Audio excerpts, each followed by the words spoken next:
Hey everybody, welcome back to our second video episode ever of the Catholic Culture Podcast.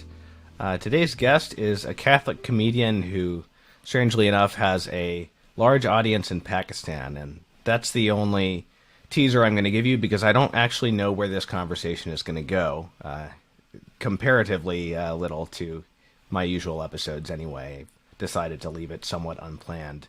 Hello everyone, this is Jeremy McLellan, and I'm here in my hometown of Charleston, South Carolina, at the Cathedral of John the Baptist, patron saint of children who can't sit still. Over the past week, a civil war has broken out among Catholics on the issue of whether parents should bring noisy children to Mass. Some, like Nativity Church pastor and Joel Osteen in training Michael White, think children should wait until they can sit still, keep quiet, and pay attention, something I have never been able to do. And he has a point.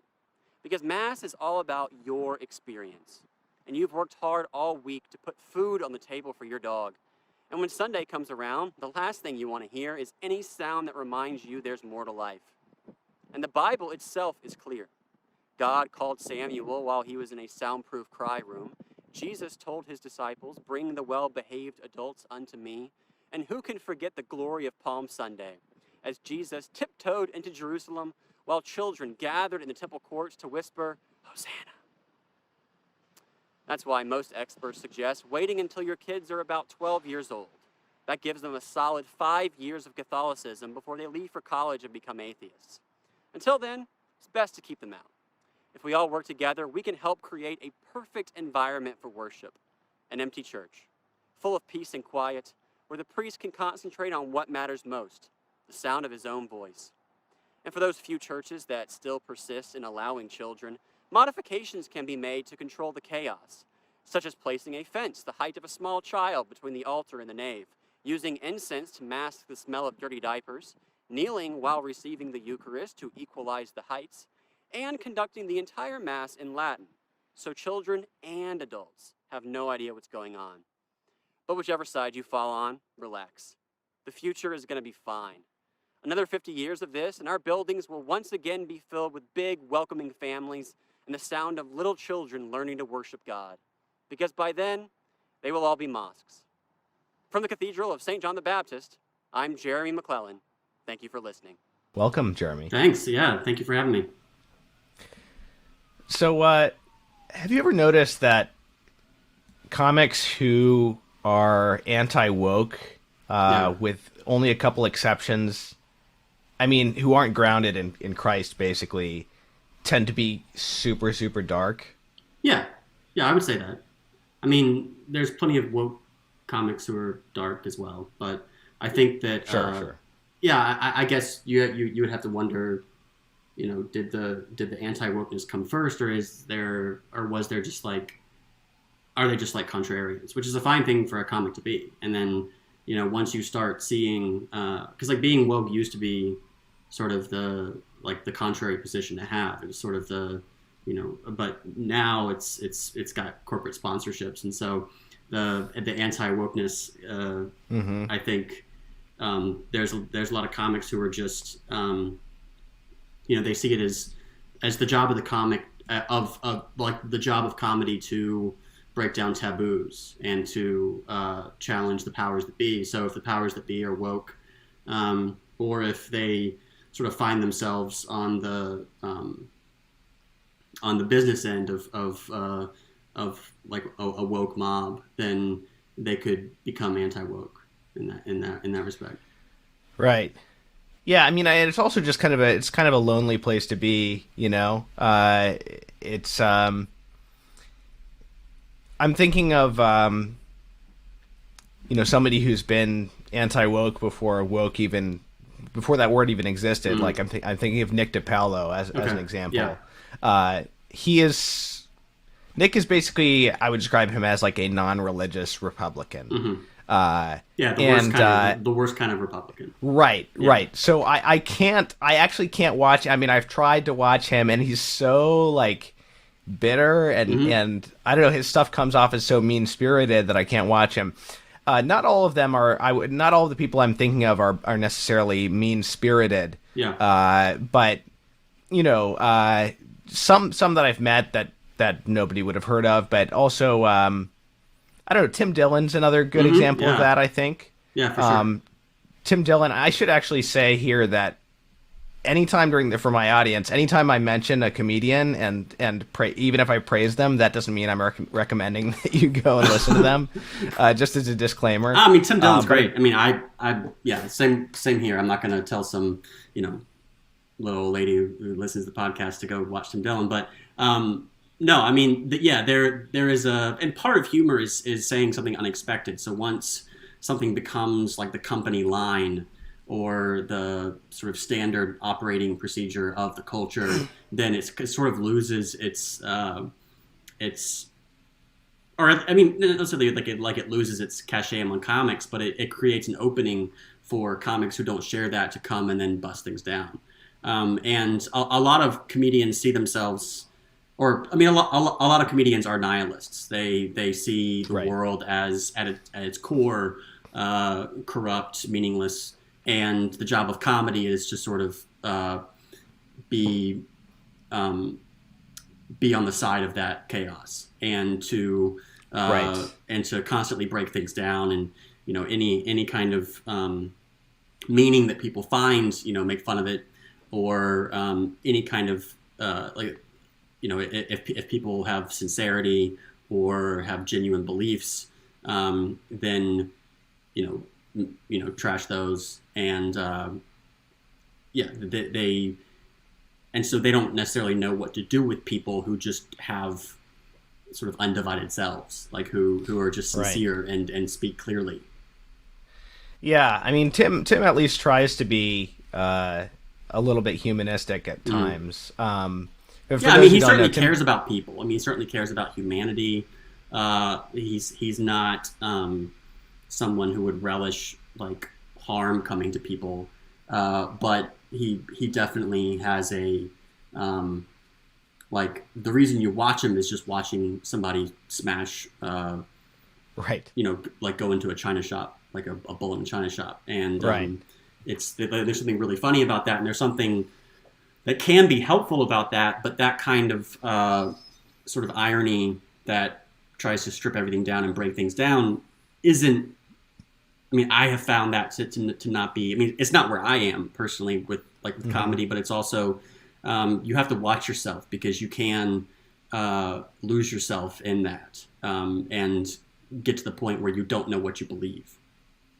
Right. Yeah, that makes sense. For those who don't know him, Tim Dillon is a stand-up comic. I guess he's currently based in L.A. He has a podcast. He's gay, but he is very anti-woke in various ways. And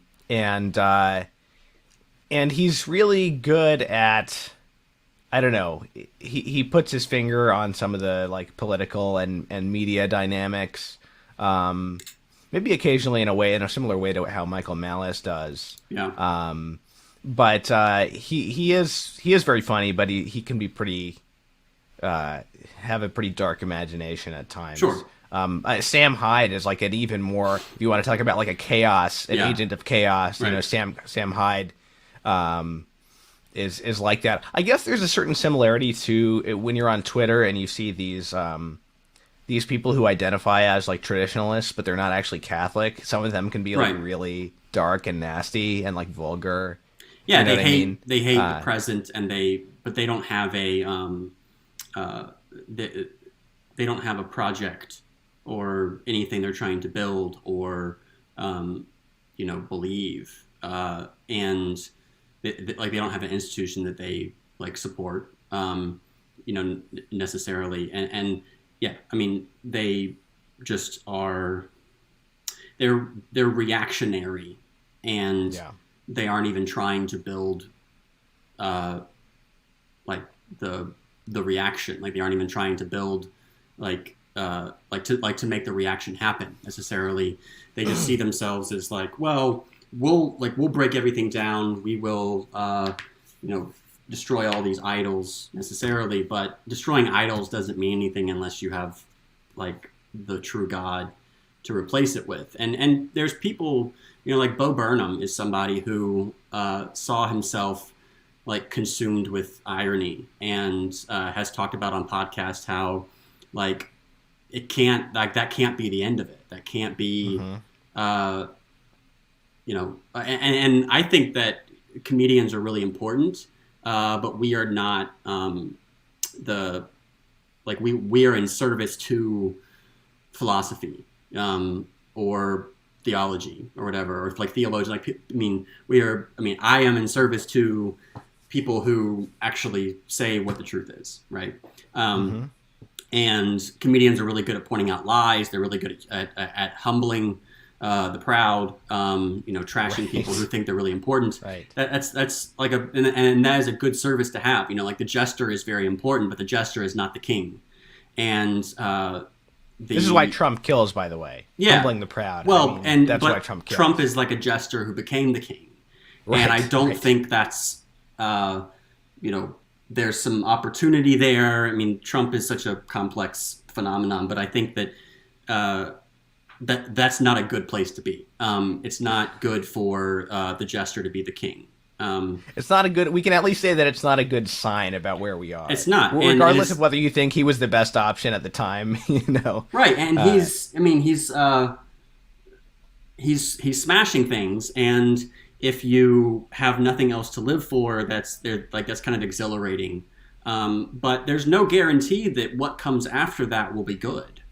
Right. There's no revolutions tend to just decline. Like, after the revolution doesn't come like paradise. It's so like the chances of there's an opportunity there, with comedy and also with Trump and with sort of irony, like to clear the way for what is to come. But historically, that hasn't gone well. Historically, the result is just like things get bad and stay bad for a while. Yeah, well, that's why we pray. Yeah. Yeah, I think you're right. A lot of comedians are nihilistic. I've been through a big stand-up phase where I was just obsessed with comedians. I was going to open mics for a while myself and doing that. I've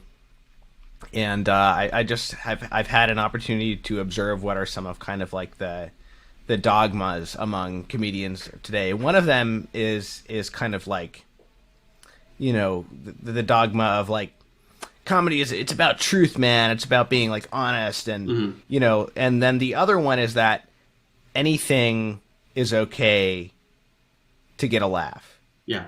Basically. Like it's all about laughs. That's it. And these somehow coexist, even though they're obviously contrary to one another.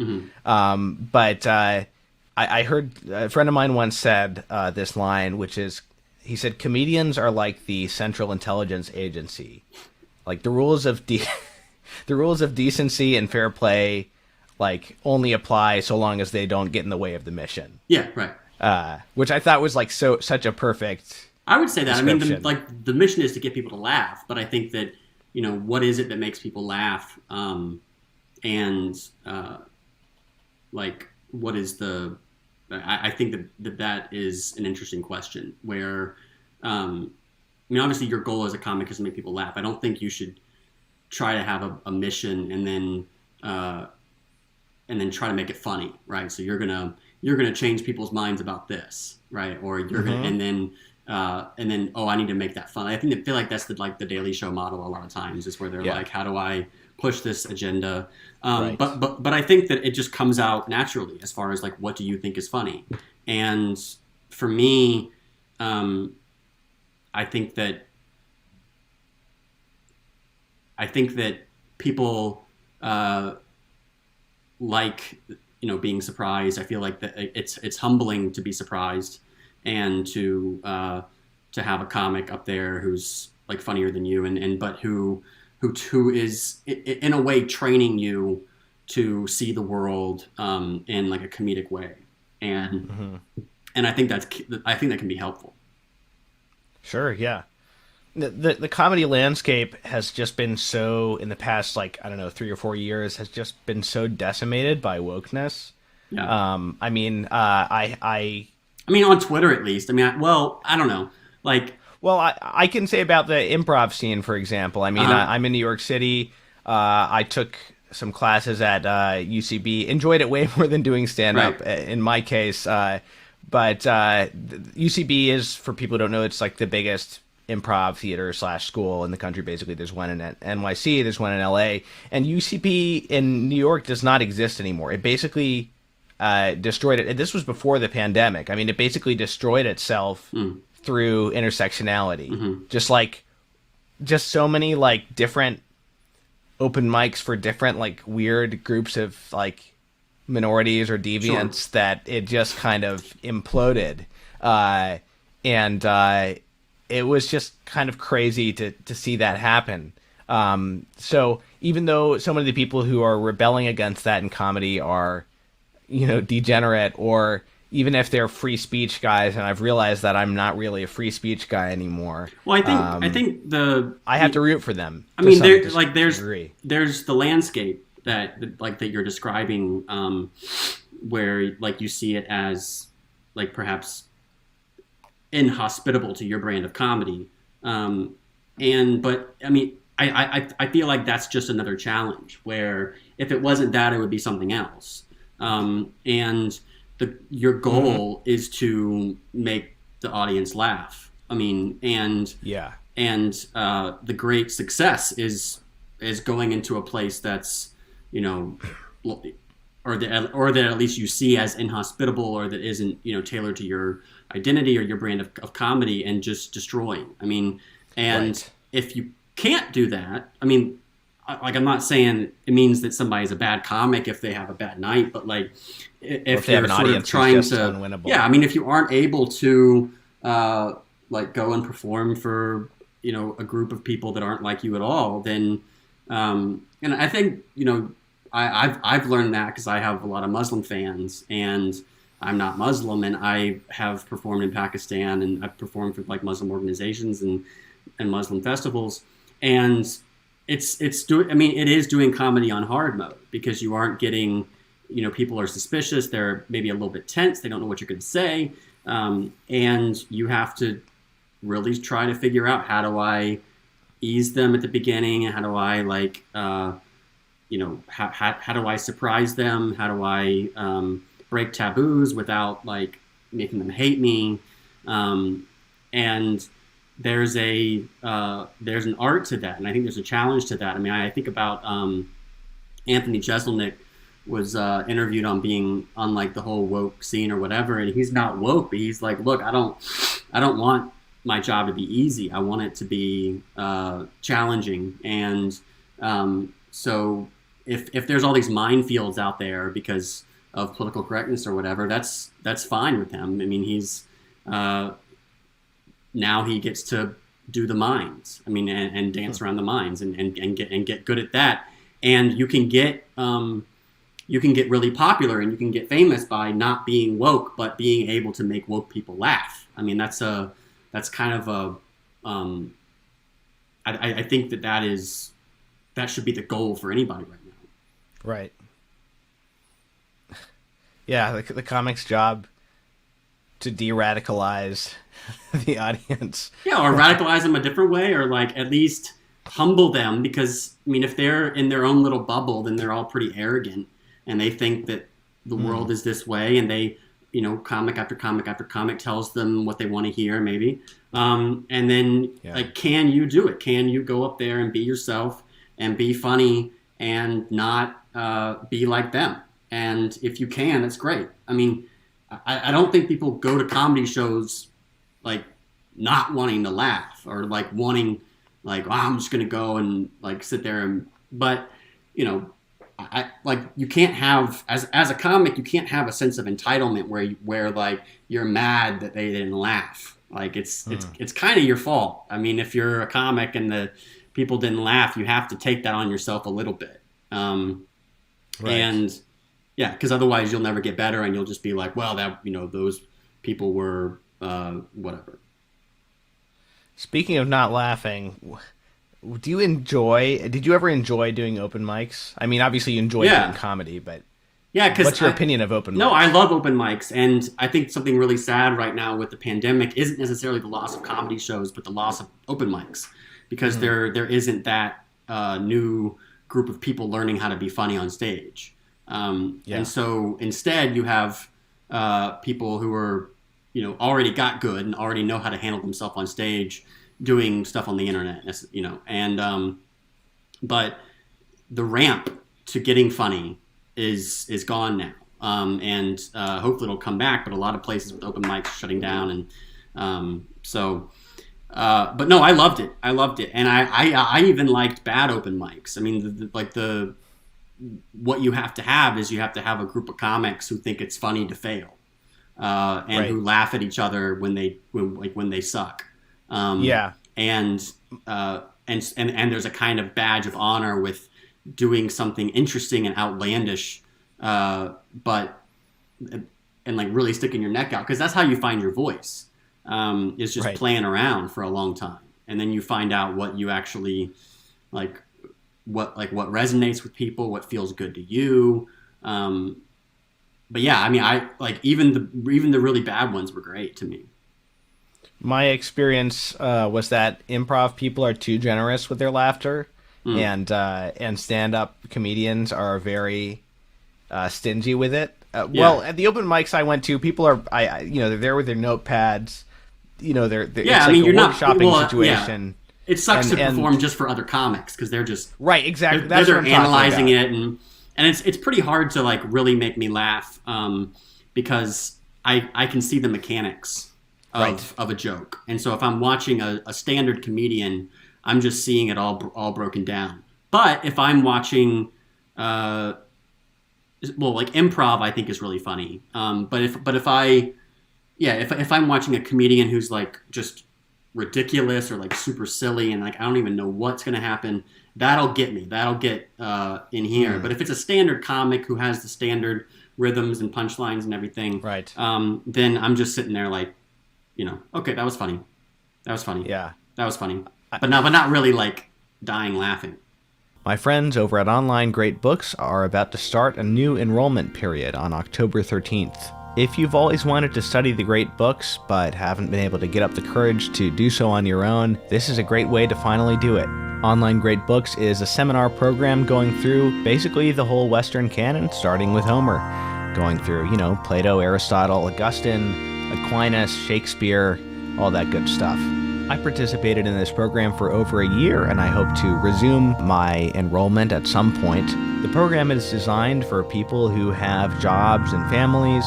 It's not too much of a demand on your time. It's about 3 hours of reading per month, one seminar per month. They put you together with a great group of people. I can tell you that when I was in the program, those seminars were the highlight of my month. They have the benefit of motivating you to keep on schedule. If you're not very self-motivated, I'm not always the most disciplined person myself, so I found that very helpful. I would be looking forward to the seminar so much that I would be making sure to get all my reading done in time.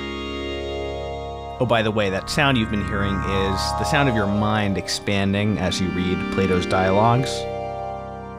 I should also mention that as you arrive at each new book you'll be studying, they send you a physical copy of the book, which is free, included in your subscription. Oh yeah, this is the sound of your brain waves when Socrates has just told a hilarious joke and you're so happy right now. If you want to learn more about the program, I recommend checking out episode 27 of this podcast, which was an interview with the founder of Online Great Books, Scott Hambrick. So again, their next enrollment period begins on October 13th, and if you're interested, I would recommend that you go and sign up for the waiting list, because they're going to start sending you some great materials right away, even before you actually enroll in the program.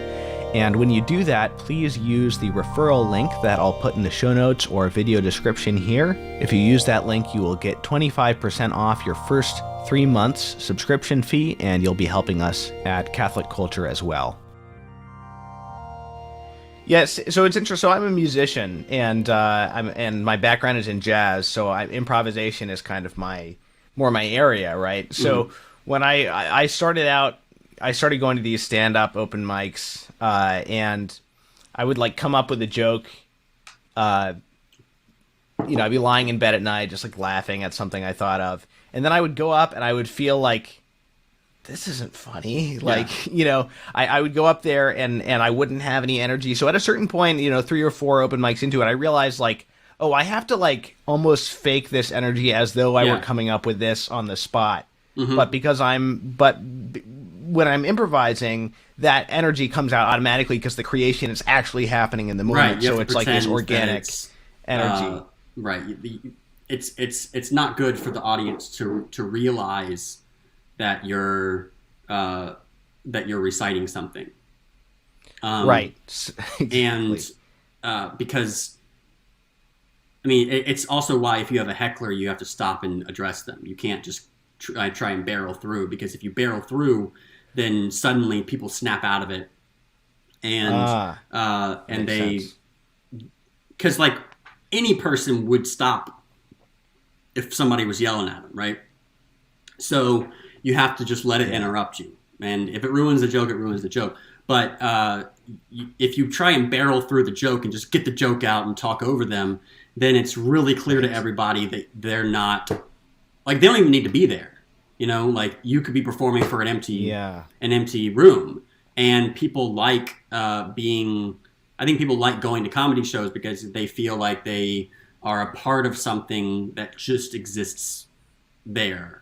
Like there's something, it's rare that you go to a stand-up comedy show just to see like this excellent performance live. Yeah.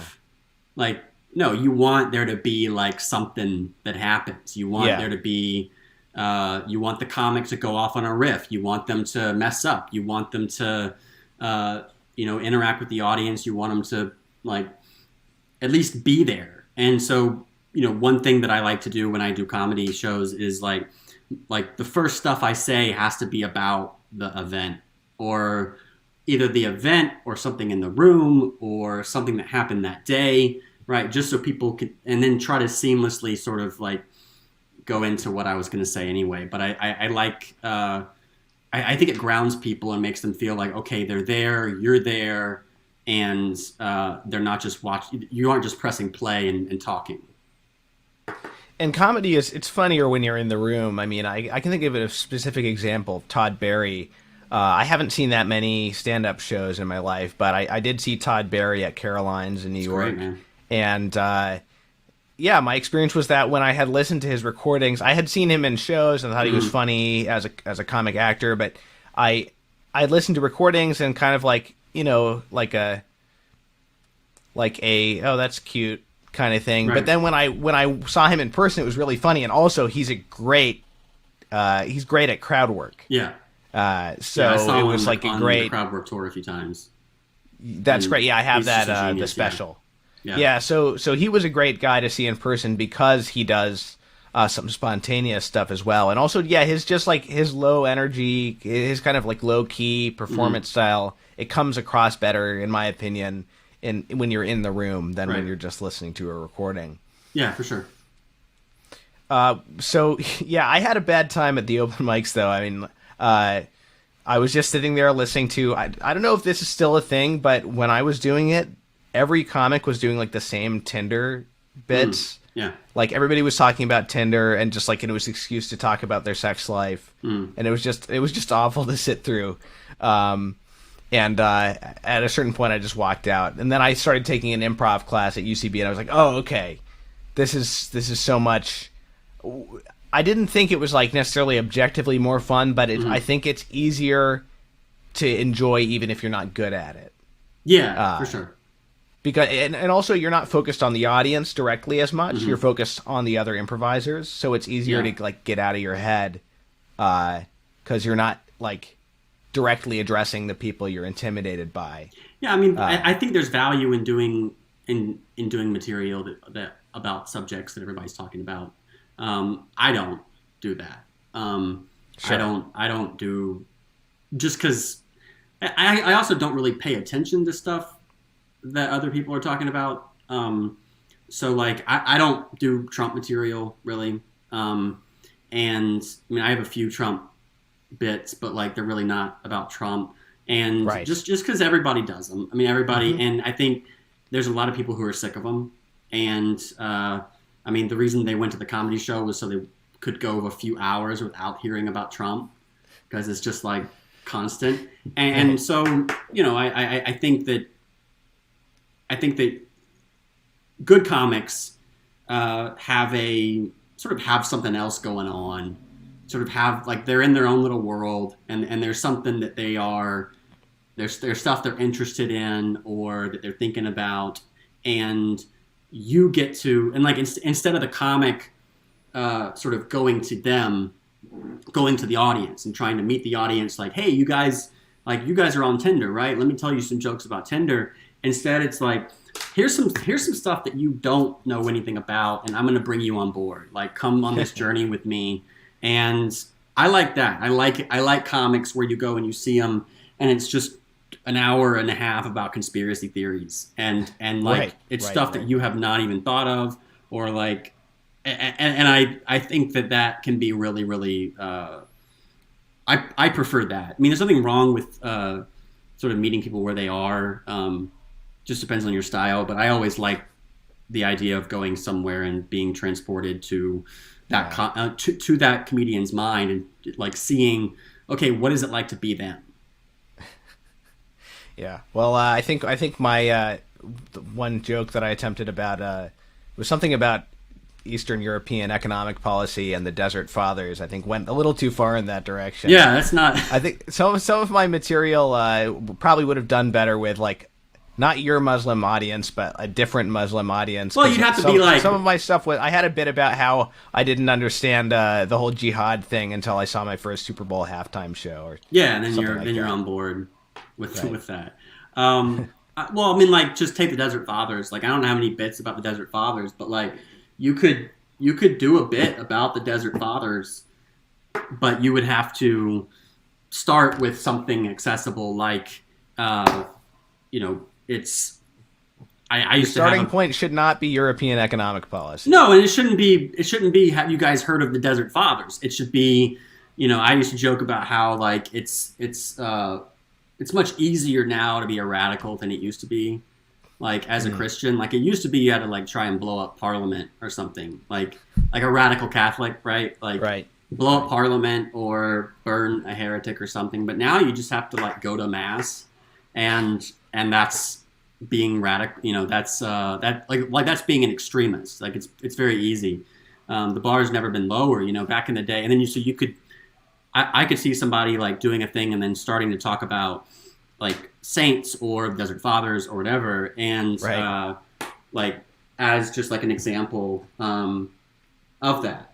But sure, like I wouldn't start it cold, being like, so I was reading about the Desert Fathers. yeah. So how did you end up getting a large Muslim audience? So before I was a comedian, I worked with people with disabilities, and I had Muslim clients and stuff.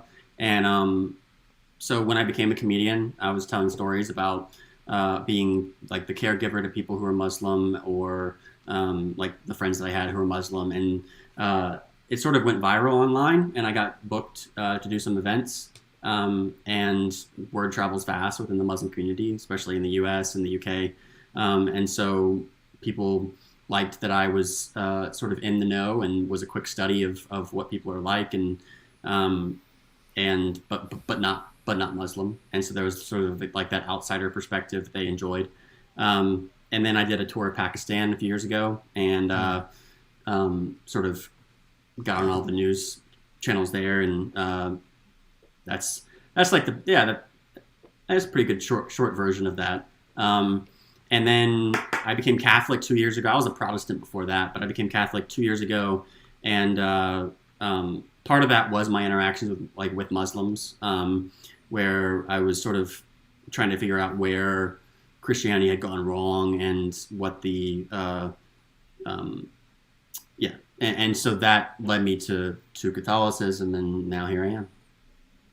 So where Christianity had gone wrong, meaning not having a distinctive culture. Yeah, well, yeah, and the Muslims that I knew hadn't completely outsourced all of their understanding of economics and sexuality, and gender, I mean, to like the dominant culture, where all that was left was some vague spirituality. There are some Muslims who have done that, but I would say that I use the language of outsourcing, where Christianity has gradually outsourced most of its functions to the state or to the market, and all that's left is this personal relationship you have with Jesus, and it doesn't do it for me, and it leaves a lot to be desired, and it leaves you sort of at the whims of larger forces, and it makes the search for meaning not a collective search, but a private one, and all of that is not how we are as human beings. And so I was jealous, I guess, of the Muslims and their. I didn't believe what they believed, but it was I was jealous of what I saw as a more holistic cosmology than I had as a Protestant. And so and I had previously wanted to become Catholic, but decided not to a few times. And so finally, it just all came to a head, and I became Catholic. Right. So when did you actually come into the church? 2018 Easter Vigil. Nice. Yeah. Nice. Which you don't have to wait for the Easter Vigil. Yes. But I did, because that was just around the time I was going to join anyway. So, but yeah, if you're Protestant, you don't even have to go to RCIA. Just find a priest that'll get you in. Watching a couple hours of your material on YouTube, one thing I noticed, bootleg versions of it. One thing I noticed is that so little of what's on YouTube of your stand-up specifically really reflects your current views. Most of it is from before you became Catholic, Sure. And then even as I have a video. I have a Catholic set on video. It's like an hour long that I can have sent to people who I want to book me for their Catholic events. But I don't have that. Yeah, I would love to see that. But yeah, I don't have. Well, no, you can't. Okay, like it's like video that I don't want to see out there, or that I don't want. I see. Like I want people to come and see it. So. Gotcha. Yeah. Well, that's good to know. That's great though. Yeah. So my understanding though is that even since you became Catholic, your views have shifted considerably more conservative, even sort of within Catholicism. I suppose so. I don't know. I like to not think too much about it. But I mean, before I was a libertarian, and I'm not now. So I would say that's a pretty big shift. But I think that, yeah, I would say my views have shifted. One thing I was wondering about is how has your approach to a Muslim audience changed because of becoming Catholic? It hasn't. I have material about Catholicism, but I mean, most Muslims in the U.S. go to Catholic school, so they know a lot about Catholicism, and they know a lot more about Catholicism than Catholics know about Islam. So, yeah, that hasn't really changed very much. I see. Yeah. Well, the reason I ask is I was watching a set that you did at this CARE gala. Uh-huh. Yeah. And it was kind of interesting because you are going into some of the differences between Islam and Catholicism. And this may sound like I'm challenging you a little bit, and maybe I am, but sure. There was a bit about churches being turned into mosques in some parts of the country. I still do that bit. And I was just kind of feeling like maybe you can help me to understand where you're coming from here, because I was kind of feeling like I could see somehow doing a joke that was like predicated on the understanding that this is like a grievous thing, but when you're doing it for a Muslim audience, you can't really do that, so it comes off more as kind of like not acknowledging like the fundamental fact that this is grievous. Yeah, I mean, well, like, so obviously I don't like it when churches become mosques, because I like churches, and but there's I mean, you want me to like start the bit by being like, and that's bad. Can I? No. So everybody knows it's bad that churches Sure, become sure. mosques. Like, but I mean, I do say, and I don't know if I said it in that clip, but I do say that like I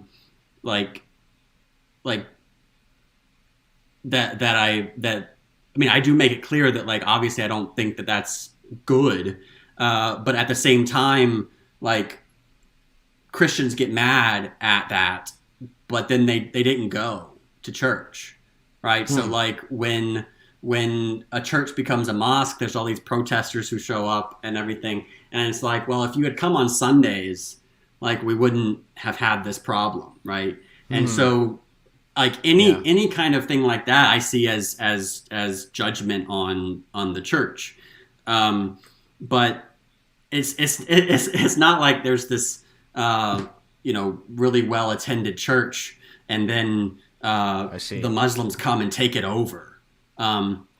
It's that people just straight up stop going, and it's usually Protestant churches, because Protestant churches are easy to make mosques because they're just a big room. It's not you don't have to like scrape off statues or stuff on the thing. But no, I mean, like if I'm doing a bit, like, so the joke is about how I don't like it when they do that, when churches become mosques, but it still looks like a church on the outside. Right. And because I know that like there's going to be a Christian who goes and never realizes that it's a mosque, and I have like a bit that I do about like a low information Christian, basically. Yeah, like who goes, but then like is just like all the church services are on Fridays, and like they make you take your shoes off before you walk in. It's very Japanese, like, and I like, to me that's funny. Like I think it's really funny to imagine a Christian going to a mosque inside of an old church and never realizing that it's a mosque, and they just think it's like a different denomination of Christian. But I don't know why. Like it's my responsibility to like at a certain point in that bit be like, guys, we've had a lot of fun here tonight, but it's not fun. Like churches becoming mosques. Like please donate to the Save the Church Fund at the bottom of your screen. Like to me, that's like I could break the fourth wall, but like I don't know. Like that's like I have a bit about the wage gap, about how women get paid 77 cents for every dollar that a man makes. But I don't stop in the middle of it and explain that, like, now actually here's what the wage gap means, and like here's this chart or whatever. There is kind of a reference to you do kind of like have some hints in that bit about what's happening, which is but I people thought it was like elegantly done.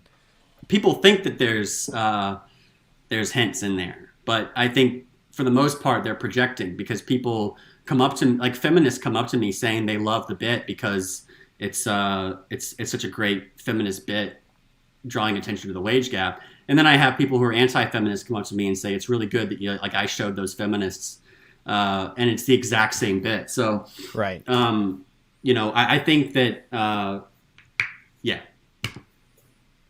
Sure, yeah. The thing that I laughed hardest at was and I don't know how you feel about like doing or telling bits in interview context, but the funniest joke you ever heard at age 15? The best joke I've ever heard in my entire life was told by a guy with Down syndrome when I was 15.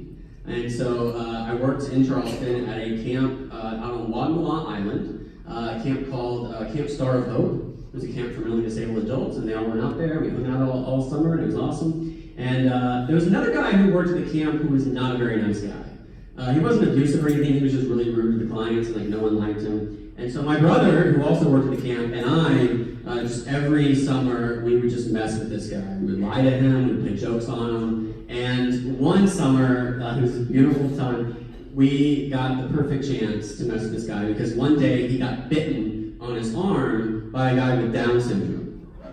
And my brother and I decided to have a little fun. We told him everything was going to be okay, because after all, he had had his Down syndrome shot.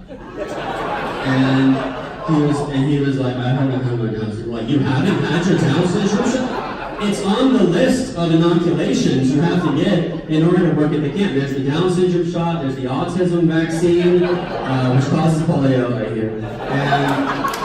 and there's no cure for Down. Dude starts freaking out, right? He's terrified. Again, this is not a nice guy, right? And so we make it worse. We walk him about a mile through the woods to the nurse's station. The whole way we're like, sorry man, there's no cure. And we get there, and we tell the nurse what's going on, and the nurse turns around and says, son, these boys are lying to you. And we're like, man, and she said, there is a cure. We're like, yes. Let's hear it. She said, there is a cure, but we're all the way out on Guatemala Island. It's going to take a while for poison control to get here with the antidote. And this guy is about to pass out. He is so terrified. And this is when the story goes from good to great. Right? Because sitting in the corner of the nurse's station was a second guy with Down syndrome. Right? And he saw what was going on. He assessed the situation, and he chimed in with, hey man, it's gonna be okay. I used to be staff.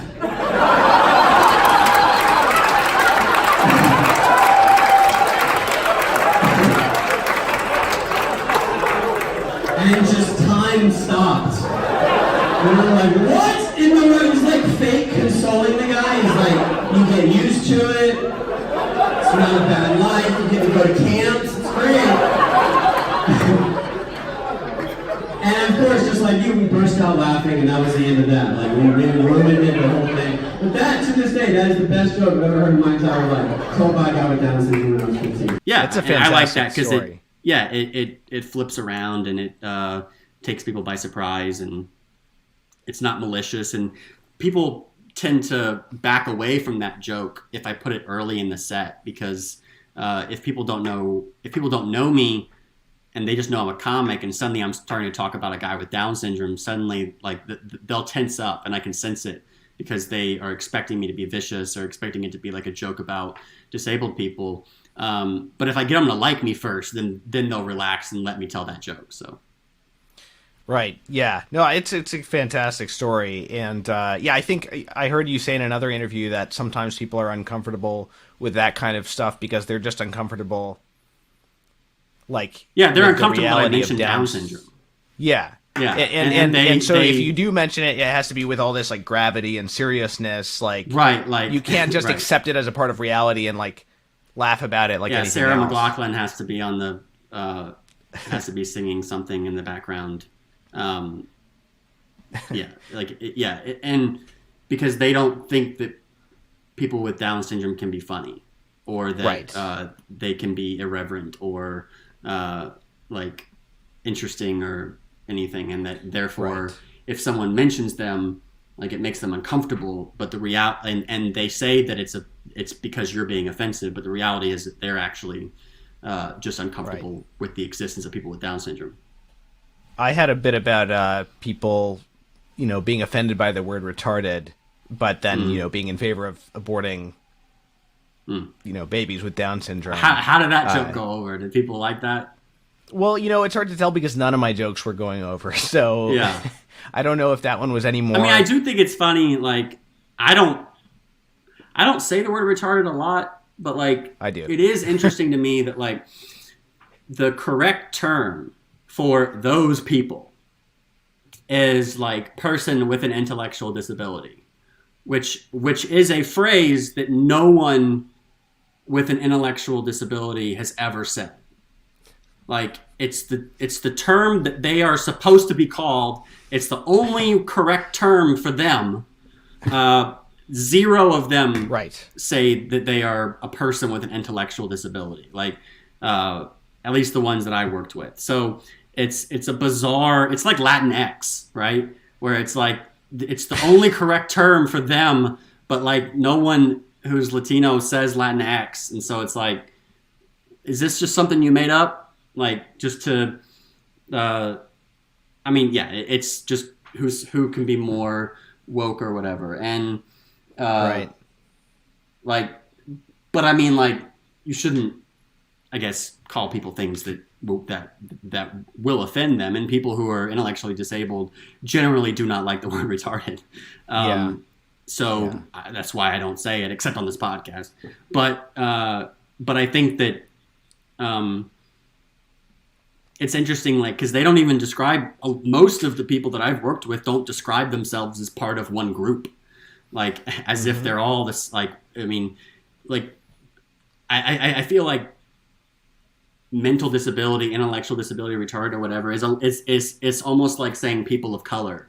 It's like, it's just, it's too, like, most people with intellectual disabilities say that they're like a client. They'll refer to them as themselves as a client if they're like at work, or like, I'm a housemate, I'm somebody who lives here, I'm a core member. If they're at large, they're like, I'm a core member. Or they'll be like, I'm David, right? Like, like, and they don't necessarily see, like, somebody with Down syndrome doesn't necessarily see themselves as part of a group with like somebody with autism who's blind. Like, it's just, we just have this collective understanding that all of these people are excess labor or whatever, and so therefore they all have a disability, and so they are people with disabilities, and it's a very, very obnoxious kind of dichotomy that we have. Right. We use this word community like there's actually no LGBT community. Norm Macdonald has kind of subtly pushed at this, which I love. But there's no community. It's an interest group, I guess. It's like a lobby. That's not a community.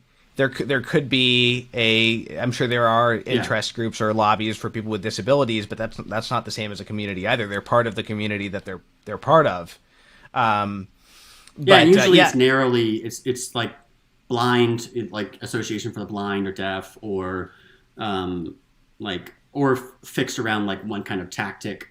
But in general, no, there's no like there's no like umbrella group that is really well represented and well liked by them. So as far as the word retarded is concerned, let me push in on this a little bit. I said, as far as the word retarded is concerned, let me push in on this a little bit.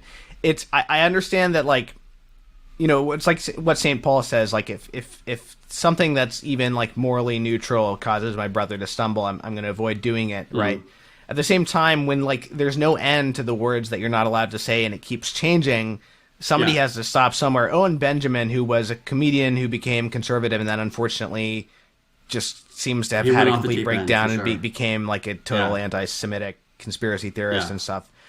He had a bit about this that, and I don't know if the details are historically correct, but just about how, like, well, the word moron previously was a technical term for like a certain level of IQ, and he went through all these different terms. Feeble-minded, even if the details are not all correct, it's basically true that, like, there are people who are actually stupid, and it's not an insult, Right. So, and yet we say stupid. There's people with like extremely low IQs, and like, and I mean, there is a point at which it gets ridiculous. And obviously, if someone is trying to get you to say something that goes against your understanding of the world, then you don't have to say what they want you to say. But I think that we're going to keep updating those terms every 10 years or 5 years or whatever, as long as the conditions are the way they are, where those people are totally separate from the rest of us. I mean, and so it's always going to be, like, they are segregated. They live, like, it's like one out of every like 10 people has some kind of disability. It's not 1 out of every 10 person you see though. Like, they're all like, they work in these places away from everybody else. They're not well integrated into the community, and so, like, whatever word you have for them, you're going to keep updating the words, but it's still going to be them. Like, you're still going to be seeing them as one group, even though there's like so much diversity within the group. It goes back to what you were saying before. It's like a function of discomfort. So it's just going to be, it's always going to be. I remember there was a disability rights magazine that had a competition to see who could come up with the best term, and the one that won was the severely euphematized. Like they just like had constantly different euphemisms every time. So it's like, what euphemism are you using for them? But as long as they're a them, like it's always going to be offensive, right? As long as we assign value to someone's ability to produce wealth or someone's ability to, which right now, the ability to produce wealth depends on how smart you are. So obviously, people with intellectual disabilities are going to be at the bottom of the ladder. And so as long as that's true, we're just going to keep updating. And so maybe there is, I mean, if you would have to like stick your neck out, but like maybe there is value in just like, saying that some people are dumb, some people are, but I think you would have to know what you're getting yourself into. You can't just say that and then get mad when people get mad. Right. Like you got to know what you're getting yourself in for. The point I was making was more akin to like the Michael Scott, line about the word, which is basically Hispanic. Sorry. Oh, Michael Scott. I mean, he has the thing about retarded. What I was thinking was when he asks Oscar, he says, "Is there another word besides Hispanic that I can use for you?" And Oscar's besides like, Mexican, besides Mexican. Yeah, besides Mexican. And he's like, well, why not? He's like, well, it's just because of the connotations. He's like, well, what connotations, Michael? Right? I love that. That is how I feel about most of these, constant updating. And there's also like a power play that goes into it where absolutely. Where you can you can distinguish yourself from the rednecks and from the low class by using the correct term, the most updated term. And so it's really just a power play against them. But I think if it doesn't matter to people, I mean, if it doesn't matter to you, then, if somebody wants you to use a different term, then go ahead. Yeah, I do agree. I do agree with that. What I was getting at, though, is that, there are people who are genuinely stupid, and yet we use the word stupid loosely when somebody is acting stupid, even if they're actually high IQ or whatever. So you shouldn't assume we mean like who foolish you're or referring something. to. It's like, are you crazy? It's not an insult to people with mental illness, right. So we shouldn't assume the intent of the person who's using the word. But yeah, I think we've probably beaten this dead horse enough. But what else would I want to ask you about? Well, there's this idea. Another of these kind of like dogmas of comedy is that like being a comedian is the result of having like a childhood filled with suffering. Obviously, I think anybody can recognize the connection between suffering and humor. But like, to what degree has this sort of like become a pathology in the comedy world, this kind of association? I mean, I think that's one reason why I'm funny is because of childhood abuse. But I think that comedy is a way that people process reality, and it's a very healthy coping mechanism for suffering. And so when it's something that people, at least the ones who survive those types of childhood, they learn to use to be creative. They learn, and so a lot of comics had rough childhoods. Some didn't, and they just are funny. But I think that it's a really healthy and good way to to process that kind of stuff. I mean, obviously, it's. I don't think that having trauma should like carry any sort of like cachet. It's not like if you did, then you're better than people who didn't. Or you must be like a better comedian or a better artist because you had this thing happen to you. But it's certainly like learning how to process like tragedy in a way that is healthy. I mean, obviously that involves comedy for a lot of people, and I think for most comedians. Do you think that for a lot of comedians, though, it becomes like a coping mechanism in the sense that you never sort of like move beyond it. I think it's not actually a healing mechanism. It just keeps you stuck in that paradigm kind of thing. Right. There's a lot of people who don't want to get better, and who think that and some of that is guilt, because if they get better, then like there's a lot of survivor's guilt that comes with trauma, where you don't want to get better because you don't because there's people who you grew up with who suffered the same thing and who have not gotten better, and like what right do you have to be healthy? So I've experienced that, but I think that I think that it's kind of like when I first started doing comedy, I had a lot of stuff about how I was like awkward around people. Like there were like bits that I would do about being awkward around people. But the problem is that like the more I did comedy, the less awkward I was around people. And so then people didn't believe the bits. I would get on stage all confident and, excited to be there and stuff, and then be like, so I'm like super awkward around, but I wasn't anymore. So I sort of wrote myself out of that thing. Right. And I can definitely see that. And I think that having a